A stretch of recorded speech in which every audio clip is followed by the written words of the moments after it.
رابعہ بصری رحمتہ اللہ علیہ کو دنیا سے گئے ہوئے 1200 سال ہو چکے ہیں، لیکن ان کا نام آج بھی زندہ ہے، رابعہ بصری۔ رابعہ بصری نہ کوئی شہزادی تھی، نہ کوئی ملکہ تھی، نہ کوئی وہ خوبصورت تھی، نہ کوئی خاندانی تھی، بلکہ عورت ہونے کے لحاظ سے ہر عیب اس میں تھا۔ ان کی عادت یہ تھی، وہ روزانہ عشاء کی نماز کے بعد غسل کر کے کپڑے بدل کے اپنے خامن سے پوچھتی آپ کو میری ضرورت ہے؟ اگر وہ کہتے کوئی نہیں ہے تو پھر پوچھتی مجھے اجازت ہے؟ وہ کہتے اجازت ہے تو پھر مصلے پہ کھڑی ہو جاتی اور فجر کی نماز تک مصلے پر کھڑی رہتی تھی۔ ان کا خامن جلدی فوت ہو گیا، جوانی میں ہی بیوہ ہو گئی۔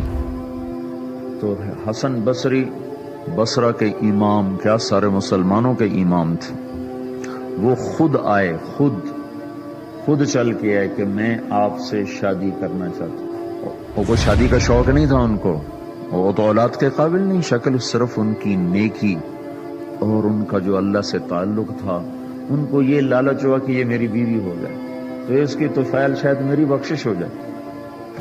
تو ان کے پاس آئے، کہنے لگے رابعہ میں آپ سے شادی کرنا چاہتا ہوں، خود پیغام لے کر آئے۔ تو انہوں نے فرمایا میری 4 باتوں کا جواب دے دو تو میں شادی کر لیتا۔ کہنے لگے کیا؟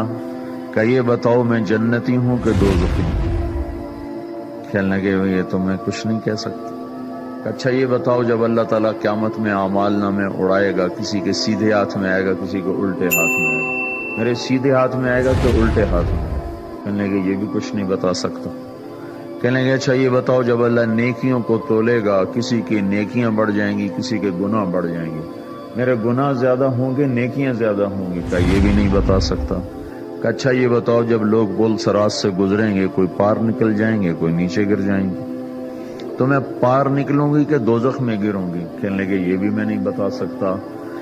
تو پھر فرمایا اچھا جاؤ مجھے تیاری کرنے دو، مجھے ان 4 باتوں کی تیاری کرنی ہے، میرے پاس شادی کے لیے وقت کوئی نہیں ہے۔ جو اللہ سے دوستی لگا لیتے ہیں اللہ دنیا ان کے لیے مسخر کر دیتا، اللہ دنیا ان کے پاؤں میں ڈال دیتا۔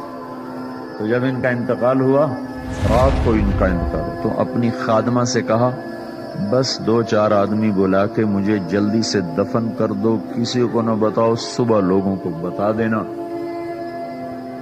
اور مجھے کفن دینا میری اس چادر میں جس میں میں تہجد پڑھا کرتی تھی۔ تو انہوں نے راتوں رات دفن کر کے صبح اعلان کیا، شور مچ گیا، ہائے کیوں بتایا، کیوں نہیں بتایا، کیوں؟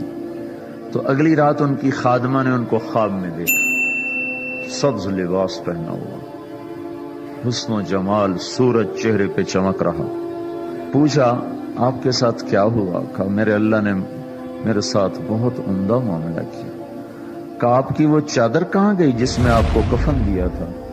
کہا وہ اللہ تعالیٰ نے اتار لی ہے اور مجھے جنت کا جوڑا پہنایا ہے، اور اس چادر کو اللہ نے سنبھال کے رکھا ہے، جب قیامت کے دن میری نیکیوں کو اللہ تولے گا تو اس چادر کو بھی اس میں تولے گا۔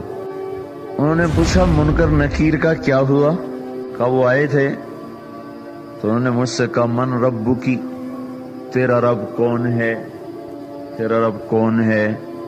تو میں نے منکر نکیر سے کہا جس اللہ کو 40 سال نہیں بھلایا اس کو 4 ہاتھ زمین کے نیچے آ کر میں بھول جاؤں گی؟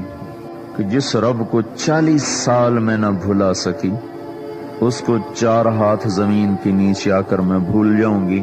تو منکر نکیر نے کہا اس کا آگے کیا حساب لینا، چلو بھائی واپس چلو۔